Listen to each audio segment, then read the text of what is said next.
जय माता दी। रामायण में हमने पढ़ा था कि भाई भाई का दुश्मन होता है। अगर विभीषण ना होता तो रावण कभी ना मारा जाता।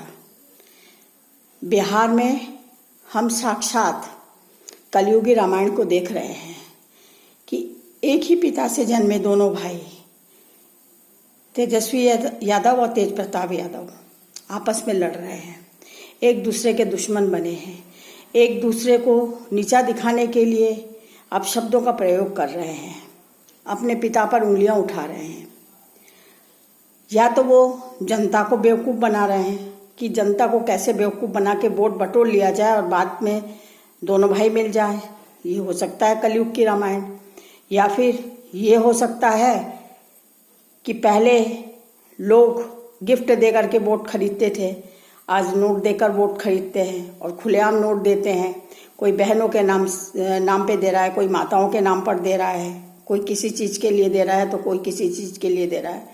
खुले में नोट बट रहे हैं। लेकिन एक बुजुर्ग भी तो वोट देता है। एक 60 साल से लेकर के जब तक वो जीवित रहता है वो व्यक्ति भी वोट देता है, लेकिन उसे तो कोई नोट नहीं मिलते हैं। खुलेआम किसी भी रूप में किसी भी योजना के तहत उसे तो उसके खाते में तो पैसे नहीं आते हैं। पेंशन भी मिलती है तो बहुत थोड़ी सी मिलती है। आज की जो राजनीति है वो नोटों के नाम पर है। खुलेआम नोट लीजिए और वोट दीजिए। जनता का प्रलोभन है और जनता बेवकूफ़ बनती जा रही है। जनता सोचती है टैक्स कम हो गया, जीएसटी कम हो गई। पहले तेल के पैकेट पूरा 1 लीटर का आता था, जीएसटी कम होने के बाद उसमें कुछ ग्राम कम हो गए हैं। उसी तरह हर चीज़ पैक चीज़ छोटी होती चली जाएगी। लेकिन हम खुश हैं कि जीएसटी घट गई है। आप ये नहीं देखिए कि सामानों का क्वांटिटी कितनी घट गई है, सिर्फ इतना देखिए कि जीएसटी घट गई है। जनता ने गांधारी की तरह आंख में पट्टी बांध कर रखा है। वो वही देखती है जो नेता उन्हें दिखाना चाहते हैं, और नेता भी इतने चालाक हो गए हैं कि वो अपने लिए जीते हैं। उन्हें देश की जनता से कोई लेना देना नहीं। वो ये नहीं सोचते हैं कि जनता का क्या हाल हो रहा है, जनता के पास नौकरी है कि नहीं, उनके घर किस तरह से चल रहा है। उन्हें तो सिर्फ तख्तों और ताज से मतलब है। इसीलिए पार्टियां बढ़ती चली जा रही हैं। राहुल गांधी जैसे लोग पार्टियों का आगे बढ़ाते चले जा रहे हैं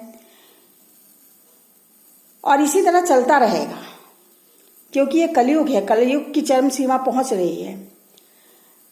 कोई ये नहीं सोचता है कि देश का क्या होगा, हर कोई ये सोचता है कि मेरा क्या होगा।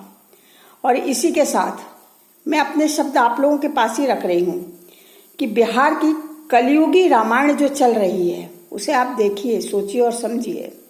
और वोट देने से पहले अपनी आंखों का, अपनी बुद्धि का, अपने विवेक का इस्तेमाल कीजिए, क्योंकि वोट हम एक बार देते हैं, लेकिन गेहूं के साथ घुन की तरह हम 5 साल पीसते हैं। तो इस बात को ध्यान में रखकर आप वोट दीजिए। जय माता दी।